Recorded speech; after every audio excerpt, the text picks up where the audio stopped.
I'd like to tell everybody to dream big and to believe, because dreams do come true. And today, I'm very humbled that one of my dreams has come true. Watson takes a snap, rolls right, looks into the end zone. Hunter up the caught it! Touchdown! Touchdown! Touchdown! With a second left. It's intercepted, and the Tigers are going the other way. A.J. Terrell with a pick six. Lawrence took a peek downfield, had a lot of room, and breaks a tackle, and is still running. Lawrence in a foot race. Will they catch him? Touchdown, Tigers! Booker. Shot. Chase Hunter tries to shoot. He's back. And it goes! Chase Hunter! And one! Pitch. And this one hammered high, deep to right, way back, and out of here! A grand slam! Seth Beer! He's in the lineup, but he has been a game changer. This one's out to center field. It is deep. It is caught! Oh, my goodness! Welcome back to the Walk On Podcast, where we talk all things Clemson sports, while also examining the landscapes of college and sometimes professional sports. And JT's back. Let's go, babe. He's back. Come on. You don't just got to listen to me this week. You got JT back with me. Let's get it. Thank the Lord above. And I'll have to sit here by myself again another week. Come on.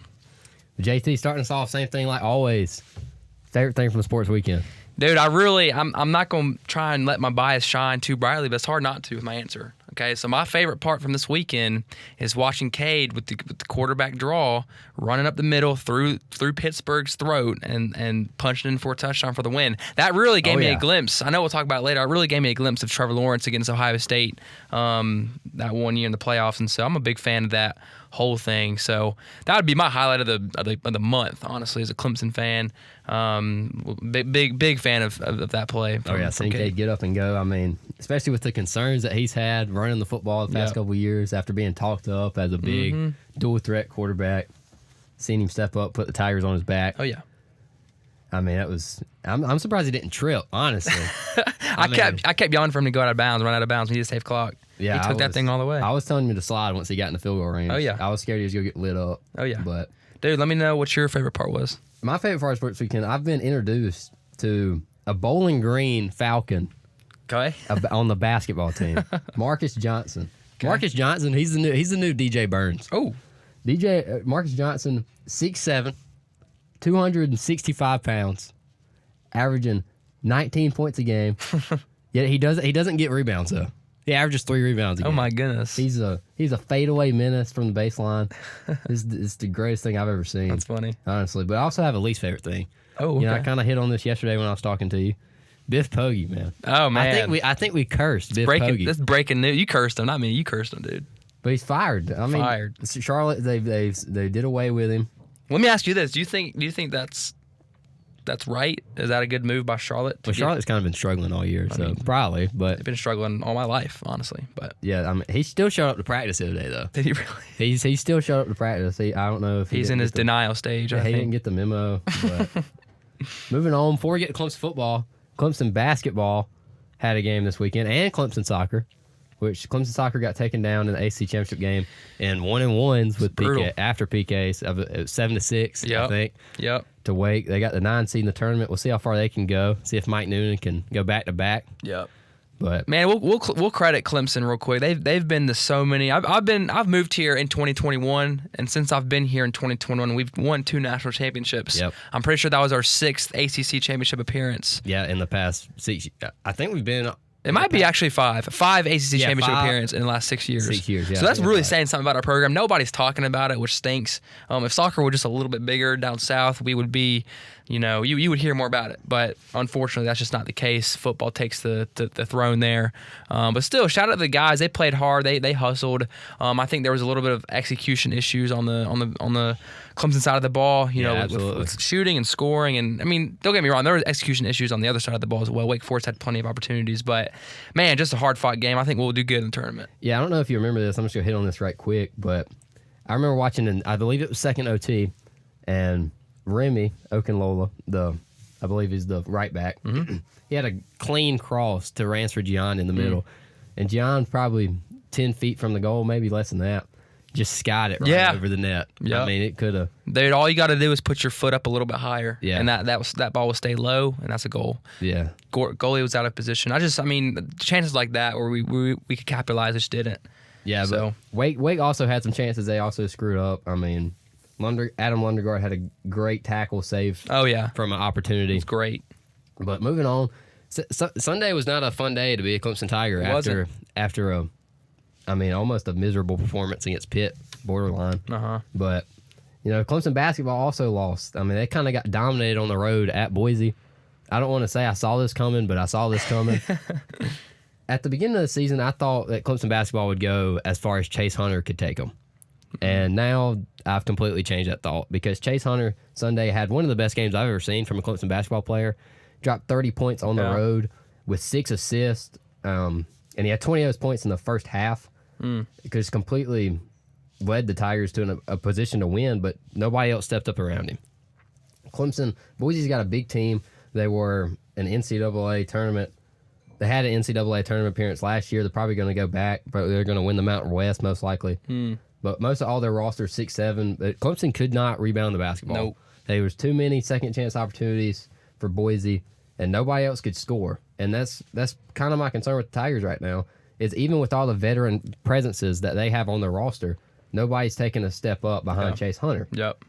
Even Victor Lachlan had 13, and if he scores 13 every game, I expect us to win because I'm not counting on him to put up over 10 every game. Mm-hmm. But, I mean, you look at Ian. Ian's only got 8. I mean, he's not going to – people thought coming into the year that he was going to break out, average 15 a game. I knew it wasn't going to happen. Yeah. He's still cleaned up. He's the only one on the team who can rebound, and he had 12. I think it led the game. Golly. But more rebounds and points. Yeah, more. But he's always going to do that. He's a hustler, man. He's always going to do that. But we need scores, though. Yeah. And honestly, I'm looking towards Chauncey Wiggins and I'm looking towards Jaden Zachary to fill that role.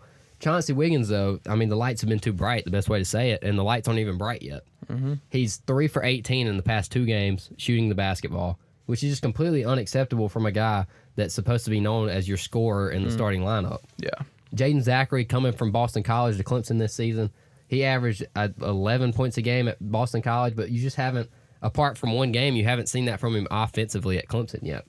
And that's killing this team. I don't know if changes need to be made within the starting lineup. It's still early, but, I mean, Clemson's got a Radford coming up Thursday and then a really tough San Francisco team Monday. But they gotta figure out things quickly before the season's over, before it already starts. Yeah. I mean, I did hear that this Boise State crowd was sold out.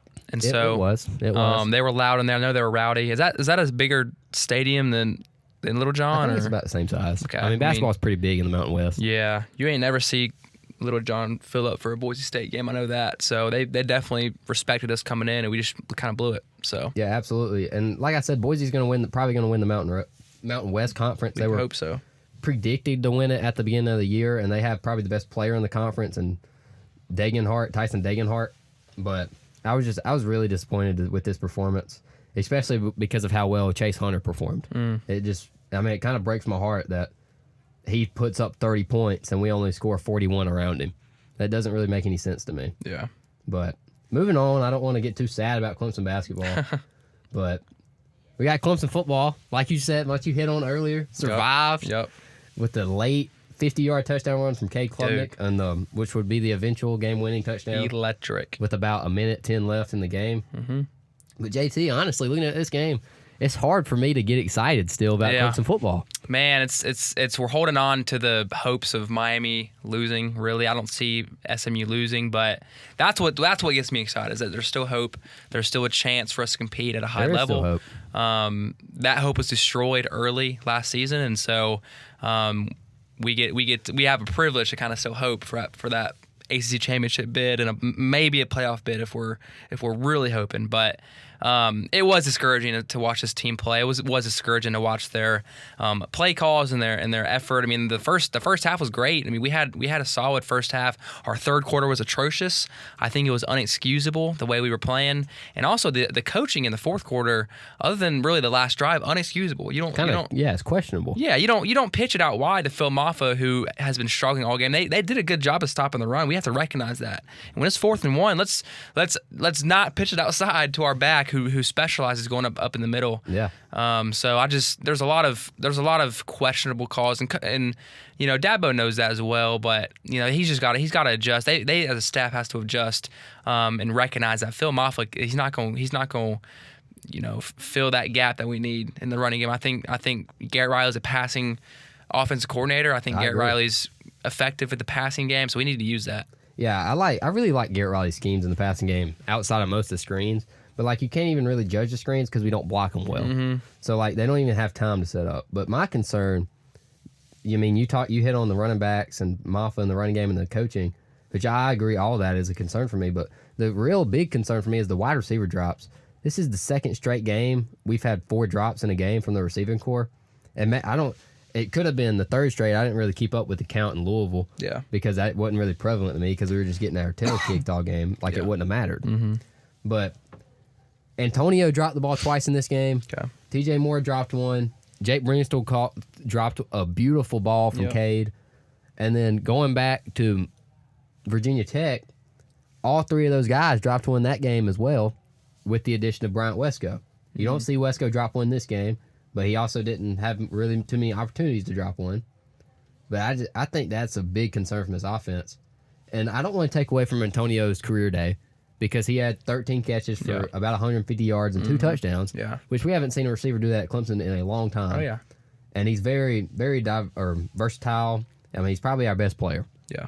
But these drops are inexcusable, man. I'm kind of wondering when these drops are going to turn into interceptions, honestly. I mean, we've been lucky enough for them not to be bobbed up in the air and, you know, force a turnover.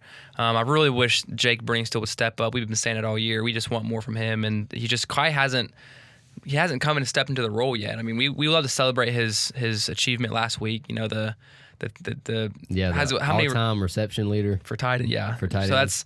that's great, but man, he is he just isn't competing at a high level. I mean, just dude, all you gotta do is cover him, and like if you contain him, he's just not gonna catch it. You know, if contests, he just can't catch it. Yeah, I think I've seen him catch one contested ball in his career, and it was against Miami last year. I mean, that was a great catch, don't get me wrong, but like most of the time I see Brinkstall, the only balls he catches are 5-yard hitch routes. Mm-hmm. And then as soon as somebody hits him, he goes down. Yeah. He can't break tackles, apart from the one we saw last week to break the record. Mm-hmm. But it's like I said, I hate the fact that he has the record for Clemson. I'm not hating on Jake Brinkstall. It's more as if I'm loving on Jordan Leggett and Dwayne Allen. Yeah. And, I mean, I don't know how many people know Davis Allen, but I think Davis Allen's a better tight end than Jake Brinkstall. I'd agree. I don't know if you saw Jake Brinkstall's PFF grade, but I believe it was 44, which is, I mean, if you give it 44 in any class, you know you're pretty terrible. But he can't run block either. Like, in the blocking game, I don't know if you saw this, but Cade's fumble on the first drive was because Jake got beat horribly by a defensive end, and the defensive end was able to get to the ball before Cade could throw it, even though Cade had a wide open stiletto he was shooting for. Yeah, but I mean, this game, man, and it's Phil Maffa. He took every snap at running back. I don't understand that. Mm-hmm. You know, it used to be a strength for Clemson to rotate running backs throughout the game. You know, we always got fresh legs. Yeah, but now you don't see that. Now you got Maffa taking 70 snaps a game. What was his stats? Read it out. 17 carries for 17 yards. Yeah. He had the 1,000-yard mark that game. He lost and it. then lost it. Yeah. I'm pretty sure he lost it on that 4th and 1. Or the time he kneeled in the backfield because he just slipped. I mean, it's pitiful to watch that. But moving on from offensively, because I could sit here and talk all day, and I'm going to give Cade his praise. I thought Cade played great. Yep. He's been putting us in a position to win all year. I want to also credit the offensive line, who's struggling with injuries. So thin. I mean, they really did enough, and that's what matters. That's what counts. They did enough to get the win. They weren't perfect, and we can't ask for perfection in any position, but they did enough for us to get that win. I'm happy for those guys. Do you know how many times off the top of the head that Cade was sacked? 5. 5 times, okay. But 4 times in the first half. Okay. So you saw a better second half. Absolutely, yeah. So just huge praise for the O-line. I like them out there. Yeah, but I also don't like seeing my quarterback hit a bunch. But it's fair that they have a lot of injuries in that position group right now. Oh yeah. But defensively, I mean, I was shocked. 8 sacks 4 for TJ Parker. Come on, dude. I don't know if you know it, but Clemson had 18 on the year going into that game, which is horrendous. Oh, yeah. When you're talking about Clemson football, Yeah. because we're notoriously known for hitting the quarterback and hitting him often. But I mean, they just broke out this game, and I'm not going to credit Pitt's offensive line because their offensive line was just as thin as ours. Yeah. But at least we saw our defensive line do what they needed to do and did what they were supposed to do. Yeah. Finally. Mm-hmm. And you would hope that this continues and carries over for the rest of the year because we're gonna need it. Yeah. Against South Carolina. Absolutely. I mean, you're not gonna really need it against the Citadel, but you really do need it against South Carolina. Yeah, absolutely. I mean, I think whoever wins the line does better in football games. That's just the science of the game. And so when we dominate the defensive line, we play better, right? So I'm super pleased with TJ. I know P. Wu got some action as well, and so I mean these boys are tough. They got another year, right? They're only sophomores, man. So dude, there's so much to look forward to in this program on the defensive side of the ball. I want to touch on the linebackers. Sammy got thrown out. Wade did not play. So really, Barrett Carter had to step up with whoever else was in the game. We saw D. Creighton. Saw a little bit of Jamal Anderson. A little bit, yep. And so these guys stepping up, I think they did a good job. Let's touch a little bit on that targeting call from Sammy Brown. What are your thoughts about that? Dabo, after the game, came out and it was kind of just like, I don't really know what targeting is anymore. Yeah. Which I don't know if any of us know what targeting is, but I thought that was pretty clear. Mm-hmm.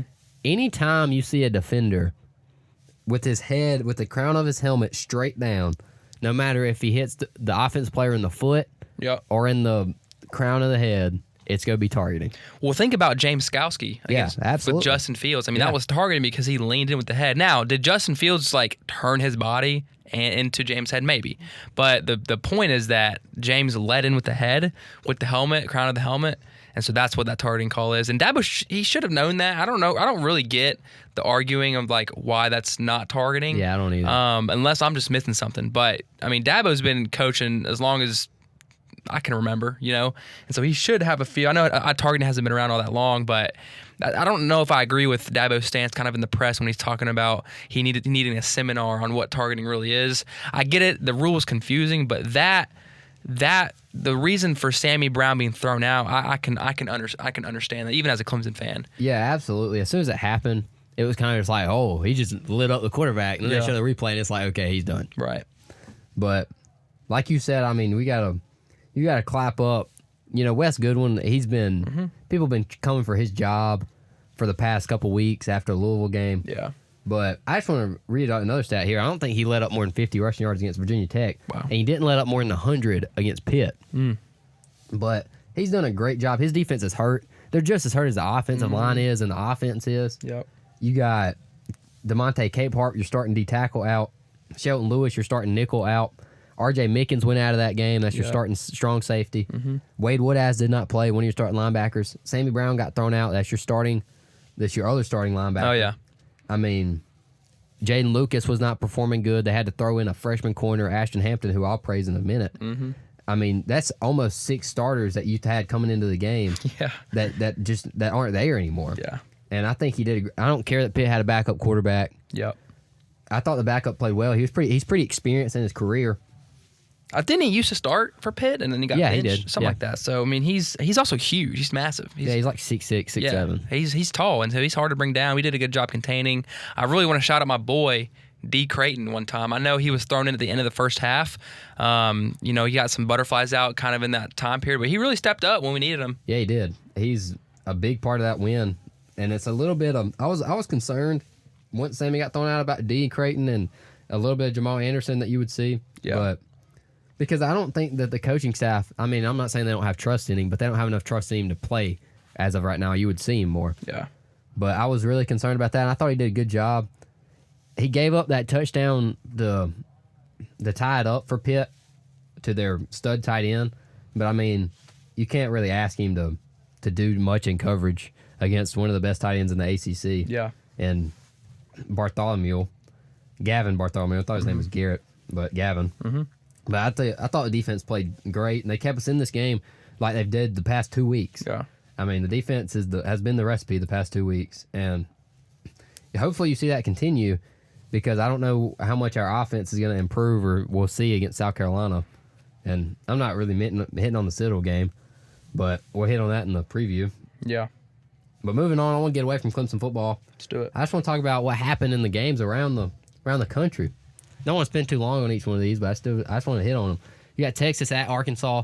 Texas came out, scored early off of blown coverage by Arkansas, one of the most poorest things I've ever seen a safety do, biting on a screen. But then Arkansas, they didn't give up. They fought, and they only lost 20-10. They had a bunch of good many turnovers. I think they had 2 or 3. But Texas, man, they don't have a good win. Man, they beat up on Florida. I understand their quarterback was out, but that was the game for me that I thought Florida would come close to winning. They scraped them. So, I mean, I know Texas doesn't have a good win, and we can say that all we want. I think, is their best win Vanderbilt? I think it is. Yeah. Their best win might Vanderbilt. It might be Vanderbilt. So, I mean, I don't know. Arkansas is a tough team. They play close. I mean, it's not the first time they've been close with a top 25 team, and so I don't want to call Texas frauds because there were plenty of teams in the top 10 I think that Texas could beat. I know that they can compete with all of them. I'm confident with that. And I even think that Texas could probably come close to beating Oregon. I'm pretty high on Texas. A hot take, man. I'm pretty high on Texas still. I'm not really concerned about this Arkansas game. You know, going into Arkansas is a hard thing to do. They were rowdy. Arkansas is a tough team. Did they play great? I'm gonna say they did not play great because you just see it by the score. But you know, they did enough to win. What else is there to say? Yeah, you're right. I mean, a win's a win, but I'm on the complete opposite side of yours, Texas. They have the easiest SEC schedule out of anybody right now, and you kind of got dog walked by Georgia at home. Like, you look at the final score of that game, it's not as bad as Clemson losing to Georgia, but the games are the same practically. It was a little bit close at a time, and then Georgia just ran them out of the field at your home stadium at night. Now, I don't know what would have happened if Georgia would have came to Clemson at night, but it probably would have looked like what that Texas game looked like. Maybe. So Texas does not have one single top 25 win right now. But they do have a loss at home against Georgia. Yeah. Whatever. I'm not high on Texas at all, and they just... Would you put Penn State above Texas? No, but I'm not high on Penn State either. That's my point. I think there's so many teams that are frauds. Well, I agree, but... It's like we don't have a top 3, I think. You know, you just... I don't know if you have a... maybe you do have a top 2. I think Ohio State and Oregon are your top I think 2. Ohio State's the clear 2. I think Texas being 3, though, they don't play the number 3 team in the country. They don't have the wins like a number 3 team would have. But what do they have in their chest? They got the SEC logo on their chest, and so they're going to throw them up. Yeah, and they have a top Texas 3. logo on their chest. Yeah. SMU has a better resume than Texas does right now. I mean, yeah. Why is and they have the same record. Yeah. Why is SMU not above Texas? I don't understand. But whatever. It is what it is. But like, I'm just going to hit on this right quick before we move on to the next one. I would take Alabama over Texas, Georgia over Texas, Ole Miss over Texas. Ole Miss. I would easily take Ole Miss over Texas. Absolutely. I don't know. I think I'd take Ole Miss as the best SEC team right now. Oh my gosh. Currently. I'm being serious. That's funny. But Capping. They lost to Kentucky. Who? Ole Miss? Yeah. That was just one bad game. Texas dog walk. I disagree with the Ole Miss take, but I don't mind the Alabama Georgia. Who's the other team? Tennessee? I wouldn't take Tennessee over Texas. See, I think Tennessee's better than Ole Miss. Tennessee has no offense. Dude. They cannot score, and we'll hit on that later. Yeah. But we'll see. Moving on, we'll go to the Big 12, and I normally don't like talking about the Big 12, but I like talking about the Big 12 now because it's getting kind of interesting. Crazy, It's getting kind of interesting in the Big 12. I just want to talk about this game quick because it was sort of a blowout. Utah went to Colorado. People thought it was going to be a letdown spot for prime time and the boys, but they handled business. I mean, they put them away. Utah did not have their quarterback that I thought that played against BYU that I thought was going to play late in the week after I recorded. They came out and said that he's done for the season. But this Colorado team they're just trudging along, man. Yeah, they're in control of the Big 12 right now. They are, and they're in full control, especially with that BYU loss. I mean, things are looking bright for them, and I think we could all predict that they would beat Utah. I don't think anybody predicted this score. Yeah, for them to put up 7 touchdowns against Utah? Yeah, 7. They really came together. They played well. Utah, I know, is not a great team, but they're not bad. And so when I look at this game right here and this performance by Colorado, I mean, watch out playoffs. I mean, they might be coming. Yeah, and Travis Hunter had another great game. Not completely stellar, but good enough to keep him in the Heisman race, obviously. I mean, I believe he had an interception. Yeah. And 50 receiving yards, so not bad, but not great either. Moving on, we'll go to the ACC. BC at SMU. You know, kind of some people may have seen BC winning this game, but BC lost 28-38 with a backup quarterback starting for the first time, Grayson James, after Thomas Castellanos left the team earlier in the week, hit the portal already. But in this game, it was just missed opportunities from both teams. I mean, SMU could have scored early, but missed a field goal. BC missed a field goal, I believe. I mean, but SMU, this was really the game that you were going to watch and see, can they separate themselves from the rest of the ACC? And they didn't. Yeah. Like, BC had a drive late to go down and score and tie it, but obviously they didn't. And SMU kind of scored late to put this game away. You know, kind of garbage time touchdown. Their end score of this game really should have been 28-31. Yeah. But SMU scored a touchdown with like 5 seconds left or something. Yeah. But I really thought SMU was going to separate themselves here, but they didn't. They're still in the mix with all this ACC teams. What do you think about that, JT? Yeah, I mean, I think this was SMU's best chance to lose in the remaining games. They've got Virginia and California left on their schedule. Yeah. I think both games home. No, they're going on the road for Virginia. But I think Virginia's a little bit tougher than BC. It's really close. I think this was a sleeper game. Boston College is not a bad football team. They had what it took to win in this game. Yeah, they did. SMU just couldn't quite separate themselves from Boston College. So if they're playing at a Boston College level, I'm really questioning, are they going to really play like this versus Virginia, or are they going to play like this versus Cal? I don't know how to think about this team. And I know teams slip up, but this SMU Boston College game, I mean, it's okay to me, in my opinion. I think we got to rely more on Miami to lose. SMU's going to find a way to win, and they have been. So Yeah, I agree. And we'll move on. Yeah. We got LSU went to Florida. We both called this one.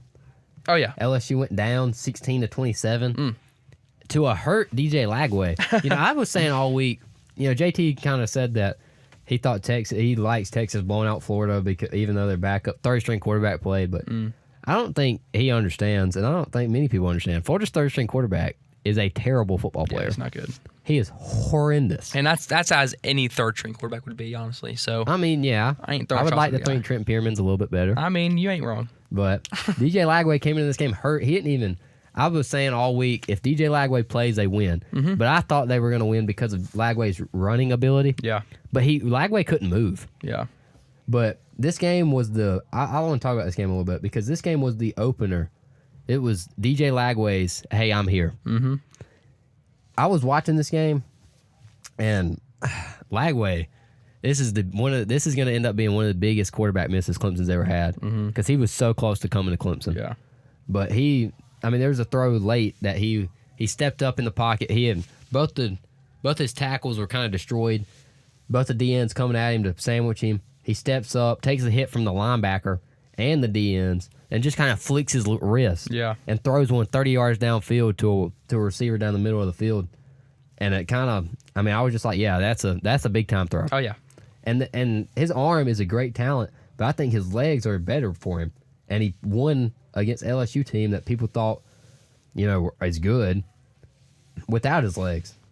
But I just want to read some stuff right quick. LSU's messing up every SEC team's best win, first of all. And they're also, LSU was up 17-7 against Texas A&M in the third quarter, right? Since that moment, they've been outscored 100-35. That. Since Marcel Reed came into a ball game, he single-handedly destroyed the LSU program. But Florida's future looks bright with Lagway. Napier, they've already announced Napier's coming back, which I believe that has something to do with Lagway, making sure Lagway stays. Yeah. But if I was Florida, I'd be showing every transfer portal player tape of DJ Lagway saying, hey, you want to come play for that guy. You want to go play with him. Florida has an opportunity to be good in the future, and they have an opportunity to make a bowl game still. They got a big one coming up against Ole Miss, but LSU's done. And like I want to talk about the messing up every team's best win. Yeah. You know, Alabama went into LSU at night and destroyed them, and everybody was like, wow, look how good Bama is. But then LSU's going to turn around and lose to Florida, you know? Yeah. So what you think about that, JT? I mean, dude, it's just like Brian Kelly is who I'd point the finger at, honestly. Brian Kelly is just going to do that to you. And when they hired Brian Kelly from the start, I knew that this LSU team, you can't hold on to them too tightly because they're going to slip. And so they've slipped here against Florida. They're going to probably slip again some point in the season. Who they play? What's their Vandy schedule? and Oklahoma. They're going to slip. They're both at home, though, and they're both at night. Okay. Well, maybe they won't slip those night games. I think if they do, it'd be against Vanderbilt. But, man, it's just what's going to happen. And I hate to point the finger at Brian Kelly because I feel like it kind of diminishes DJ's performance and Florida's program. And so I do want to give credit to Florida. I think they played great when they needed to. But also Brian Kelly he's just not going to be the long-term guy for LSU. There's no way. Yeah, you're right. And they can't really buy him out because of the amount of money they're paying him right now and how early he is in their contract. Yeah. I mean, it would be Jimbo Fisher level for A&M. But moving on, staying in the SEC, Missouri went to South Carolina. This was a game I really liked to be a defensive battle. But then Brady Cook played, and I did not expect that to happen. Yeah. But Missouri went up late. It was a 4th and 1. They threw one up to Luther Burden. Caught it, came down. They go up, 30-27, I believe. I think so, yeah. Yeah, 30-27.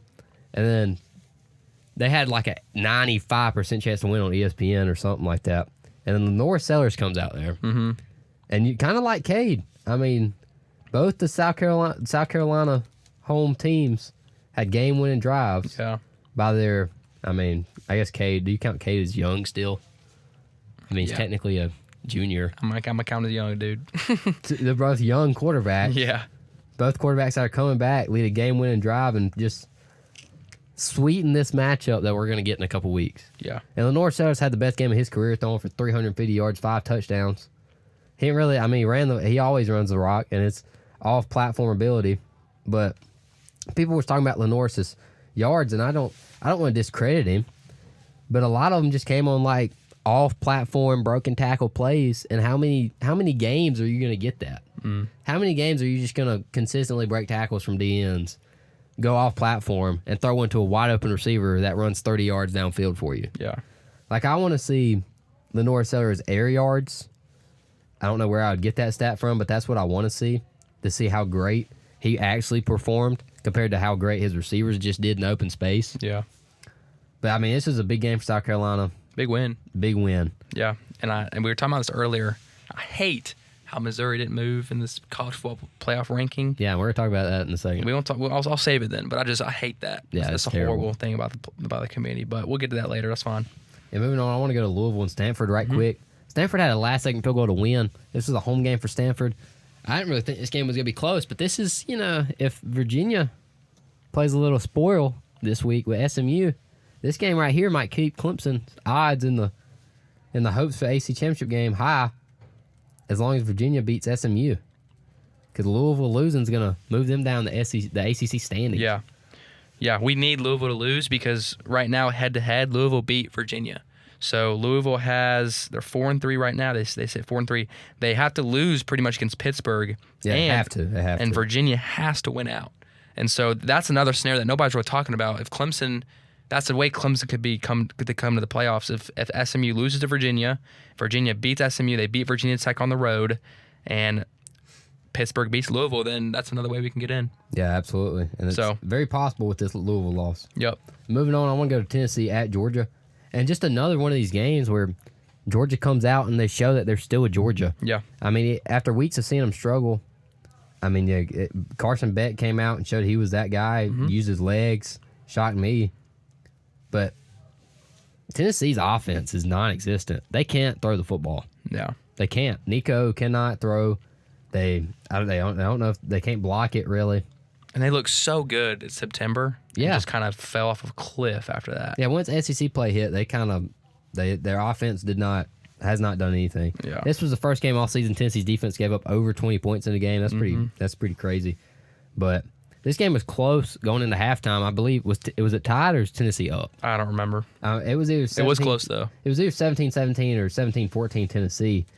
But the game ended 17-31. And I'll go back to this take. I don't care what anybody says. Clemson was down a 1 score against Georgia at halftime.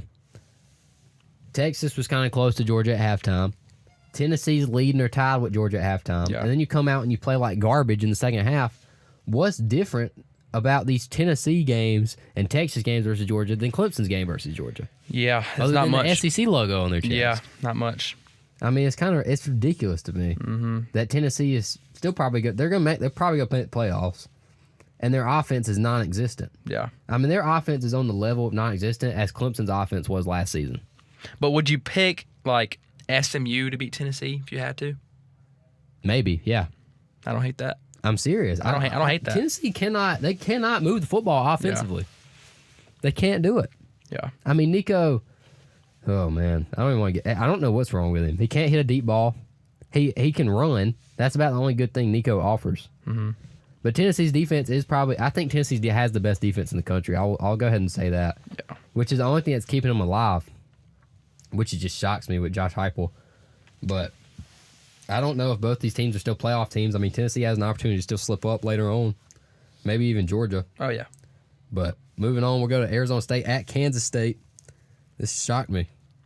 Arizona State, man, they are staying alive. They looking good too. They are staying alive. Kenny Dillingham, I throw credit to Dan Lanning for being a great motivator all the time and Dabo.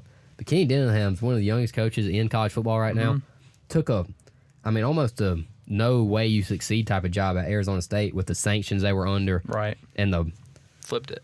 Yeah, he's completely flipped them around. And they're in the hopes for the Big 12 championship game. They got a young freshman quarterback matched with a veteran running back, Cam Scatabo.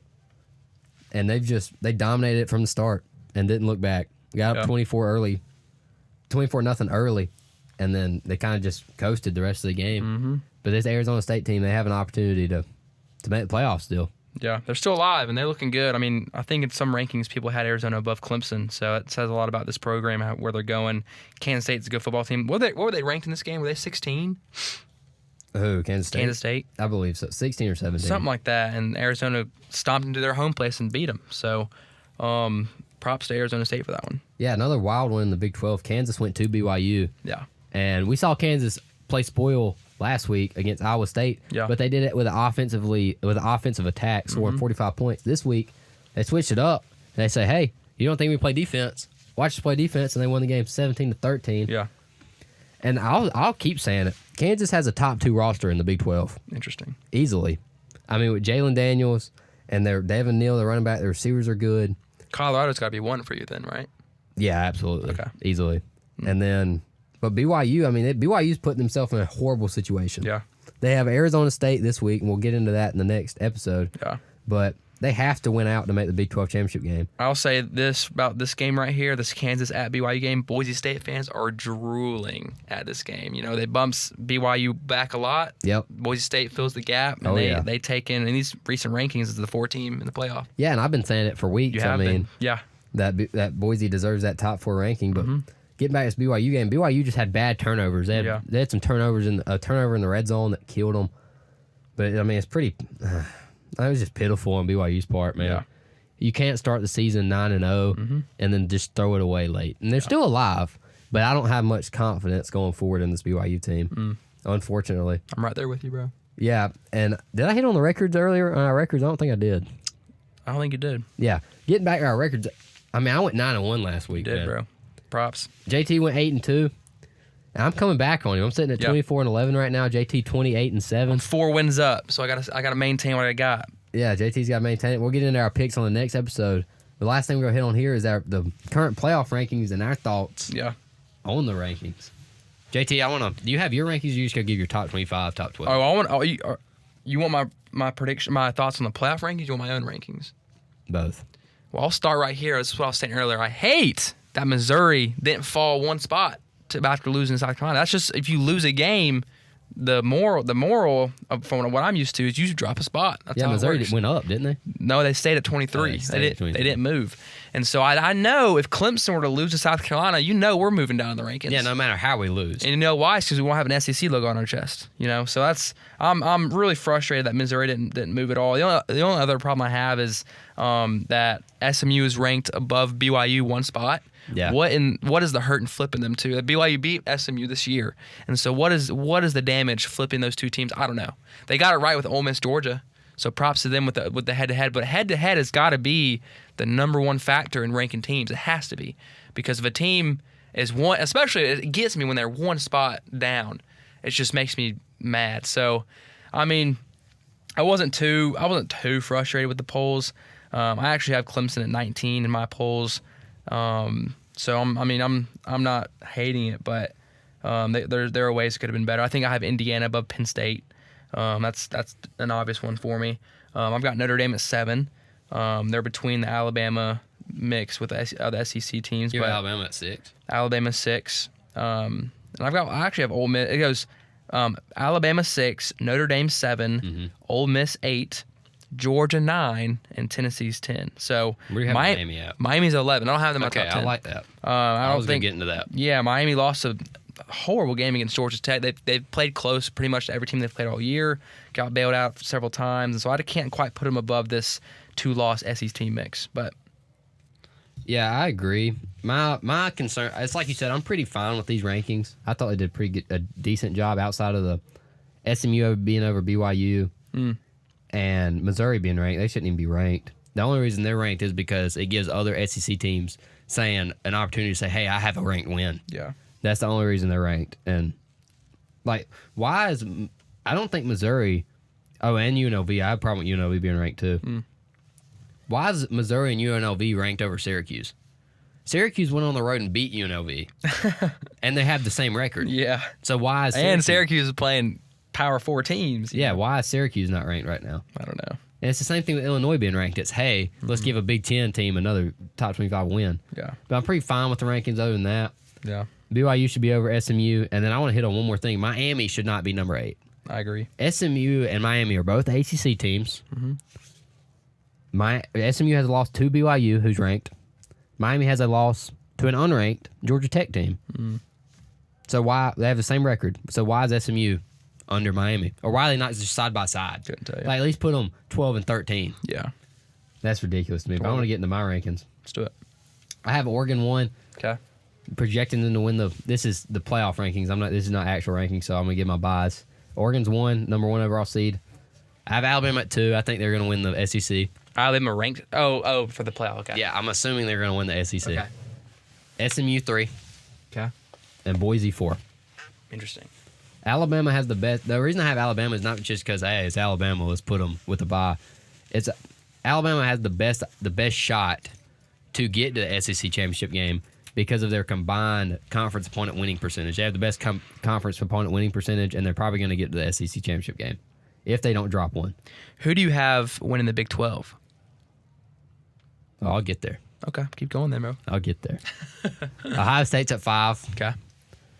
Notre Dame 6. Texas 7. Indiana 8. Okay. Penn State 9. Ole Miss at 10. Georgia at 11. And then my Big 12 champion, Colorado, at 12. Okay. And I got looking in, obviously Tennessee, BYU, Yeah. Arizona State, Clemson, Texas A&M, South Carolina, Army, and Tulane. All those teams I just mentioned are still fighting for a playoff spot. Anything can happen at this point. Yeah. I don't care. There's 2 weeks left in the season. Chaos can ensue. It's very possible. And I think Clemson still has an opportunity to get in at large, but it's much more slim than Clemson just win the ACC. Yeah. But I just want to hit on this one thing before we end it and go off. I want to know how the committee's going to treat conference opponent or the conference championship game losers. Like, are you going to get punished? Say Alabama makes conference championship game and loses, and that's their 3rd loss. Yeah. Are you going to get punished for losing that conference championship game, or is it not going to make a difference because you made it? I'm wondering if they would let in a Miami team who wins the ACC over an Alabama team who loses the SEC. What are they going to do with that? Well, Miami would get a bye anyway. It wouldn't matter. I mean, you're right. But like, you look at like There SMU, are one-loss say teams SMU, creeping in. Yeah. or no, we'll say Miami since they have the brand because they're not going to put SMU over Alabama. Say Miami loses the AC championship game. That's 2 loss. That's their 2nd loss. Yeah. And Bama, they just lost the SEC championship game, but that's their 3rd loss. I mean, who do you put in? Like, I don't know how they're going to treat that scenario. It's chaos, dude. Let's look. I think Bama's higher ranked than Miami right now, so maybe that plays into it. But it's gonna be chaos, and I just want to see how the committee treats that later on. But we're not going to get to that till conference championship week happens.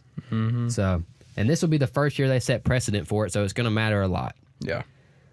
But with that, that's the end of our review. Yeah. We're gonna get back on the preview. That's gonna be posted right after this one. Get on it. Yes, sir. And we'll hit y'all back. Go Tigers. Go Tigers.